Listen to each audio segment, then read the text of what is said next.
Alam mo yung masakit na katotohanan sa ating mga OFW na kahit anong sakripisyo ang gawin natin para mabigyan ng magandang buhay ang ating pamilya, hindi na natin may babalik yung mga oras at panahon na wala tayo sa tabi nila. Ang masakit pa minsan kapag uuwi ka ng Pilipinas, may mga taong malapit sa'yo na pumanaw na. Hindi na natin may babalik ang nakaraan. Napakaiksi lang ang buhay. Ang gusto lang naman natin maging masaya. Pero kailangan din talagang magsakripisyo para sa pamilya. POFWs can relate.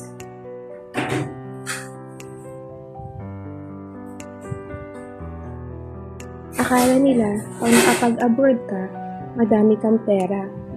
Akala nila pag nakapag-abroad, isang hingan lang may matudukot ka agad. Akala nila pag nasa ibang bansa ka, masaya ka. Akala nila pag nag-post ka ng masaya at kumakain ka, okay ka na.